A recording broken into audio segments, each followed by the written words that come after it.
Hello, I'm Annette Young and welcome to the 51%, a show about women reshaping our world. Coming up, how domestic abuse goes way beyond physical violence and how men use money as a form of coercive control over their partners. Also, Japanese authorities crack down on so-called host bars, which take advantage of female customers by forcing those who owe money to turn to prostitution or provide sexual services. And how in the streets of the Somali capital, Mogadishu, women are taking on a very public role. That is, directing traffic. But we begin here in France, where domestic violence remains a major problem. In 2022, nearly 50,000 convictions were issued, the majority being men found guilty of abusing their partners. And while most efforts at combating the trend are focused on physical violence, it's far from the only form of abuse. There is a quieter, more insidious form, coercive control using finances, such as withholding money and controlling how it's spent. Brian Quinn explains. Jessica Stefan never speaks the name of her former partner, refusing to give any further recognition to the man who made her suffer so much. She spent 15 years in a toxic relationship, during which money would increasingly be used as a weapon against her. I was 13, 14 years old. I was making some money and I would treat him. We'd go to the movies and I would pay for his seat. Same for the restaurant. At first I did it willingly, with even a sort of feminist spirit. But as the years went by, her boyfriend would demand more and more money. If she refused, he would verbally abuse and even beat her. At age 25, while pregnant, she discovered the true extent of his financial manipulation. I started getting regular visits from a court officer, and I realized that he had taken on debt. Loans applied for online using my identification, my signature. 90,000 euros in debt, the young banker was forced to quickly file for financial protection. I remember that I would get out of work at the bank and then I'd go to pick up food stamps because it was the only way I could eat and buy baby formula and diapers for my daughter.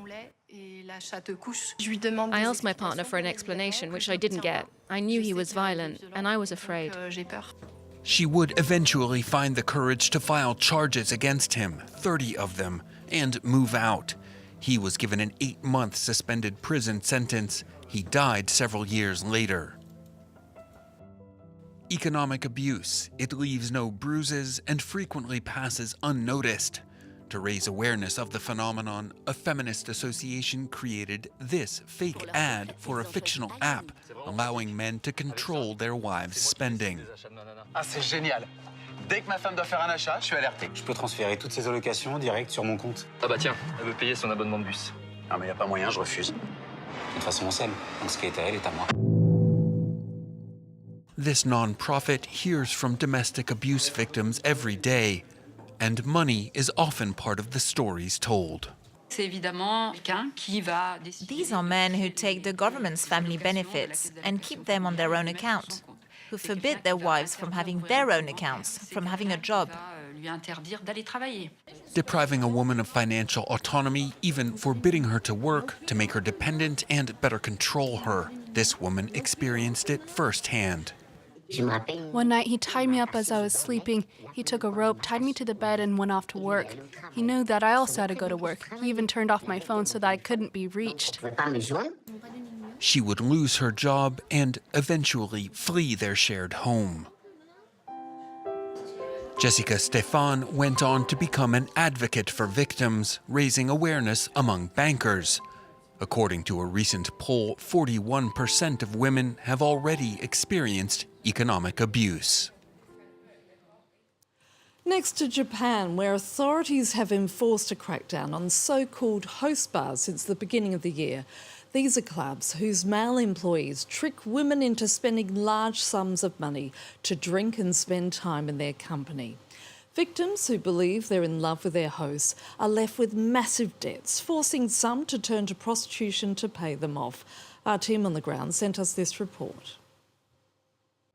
In the streets of Kabukicho, a red light and entertainment district in Tokyo, Yu still struggles to see herself as a victim of unscrupulous host clubs. Coming here makes me nostalgic. I'm starting to think I want to see him again. The 44-year-old was a regular at host bars, places where women pay to spend time with a professional charmer. But like many other women, she was deceived by one of the industry's modern-day Lotharios.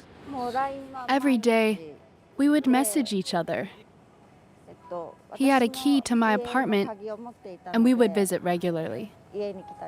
We used to do things together outside the club. We even went to Disneyland together. Host clubs are legal and can be found in cities across Japan. Women run up large tabs buying expensive wine, champagne and cocktails. The more they spend, the more the host earns. At the end of each month, the clubs list the names of their highest earners. Yu says she spent a total of 180,000 euros to drink and spend time with the same host. I had millions of yen, but I spent it all. He told me to go make money abroad, so I went and worked abroad. Yu, who ended up working in the commercial sex industry, is still paying off her debts.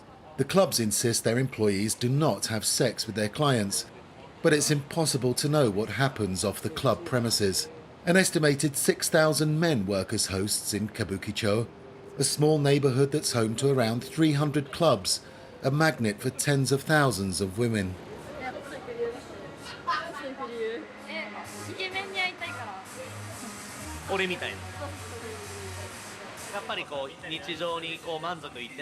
We meet women who are unhappy with their daily lives or who want to find love. They can breathe here. Many host clubs, which have been around since the 1960s, are now under the spotlight for the wrong reasons. In recent months, local authorities have carried out inspections to establish whether underage female clients have been encouraged to buy and drink alcohol. Some of the women left with heavy debts after multiple host club visits are under 18. One, aged just 15, spent 35,000 euros in just 4 months. The neighborhood will be cleaned up. Only certified hosts will be working here. Until recently, there were too many places employing men who were good at acting cool, but they only wanted to take advantage of women. This man, a familiar face in Kabukicho for many years, has reached out to victims and their families. Terrified parents visit his office to seek help. Some have lost touch with their daughters and are at their wits' end. They go to their daughters' apartments, see they haven't been living there for some time. They find business cards belonging to hosts and fail to find their daughters. That's when they come to me. Gen's organisation says it takes about 5 years for women to realise they're the victims of host club entrapment. He tries to warn people of the dangers of visiting the clubs, but says the government needs to step in. We want women under 25 to be barred from host clubs and for the clubs to stop running tabs. Clients should only be able to pay in the same way they do at regular restaurants immediately, and by cash or by credit card. While the police insist they're taking a harder line against serious cases of exploitation, especially those in which indebted women are forced into prostitution, the government seems reluctant to introduce tighter regulations. Last November, Prime Minister Fumio Kishida condemned rip-off host clubs. In addition to cracking down on illegal activities, such as violations of the Anti-Prostitution Act and the Employment Security Act, we will provide measures on entering host clubs and strengthen consultation services. But Kishida's government has not introduced new measures to tackle malicious host clubs. Other officials have taken action, though. Host clubs in Kabukicho said they would stop extending credit to clients from April, following informal discussions with the local mayor. Campaigners are sceptical. They say host clubs are unlikely to abandon a tried and tested business model based on a verbal agreement with local authorities. After all, hosting and deception are a seductive and lucrative mix. Now, women are among the new faces patrolling the streets of the Somali capital Mogadishu as traffic police officers. It's all part of efforts to increase the number of women in public roles amid a security crackdown. On the bustling streets of Mogadishu, motorists are met with an unfamiliar sight. Female traffic police helping to keep things moving. New recruit Samira Abdullah is trained to clear the city's notorious traffic jams. I tell drivers, work with us, and we work for you. Correct your mistakes. Most of you are good, and we urge you to correct the mistakes you're making. The new officers are part of the Somali capital's efforts to increase the number of women in official public roles. Until recently, such a job would have been off limits, as the country's conservative Muslim traditions relegated women to administrative desk jobs. Samira, though, says her presence on the streets has been met with open arms. Some Mogadishu drivers, meanwhile, have their own reasons for supporting the change. The male traffic police are mostly looking for bribes, but now there are good female traffic police officers who check licenses and observe and implement law and order. The shift in attitudes is partly one of necessity. Somalian authorities are rushing to deploy more personnel, part of a wider security crackdown in the wake of recent attacks by the Al-Shabaab militant group. A government offensive against the jihadists has meant new job openings in the security sector that officials say women are filling capably. They work well. They've inspired more new women and given them the opportunity to join the traffic police. So now we have many women applying. We want to sort them and then train them. Though the country remains deeply conservative, the presence of Samira and her female colleagues on the streets of the capital could point to evolving roles and rights for Somali women. And that's all for this edition, but in the meantime, we would love to hear from you. So do reach out with your suggestions via Facebook, Instagram or X. So until the next show, bye for now.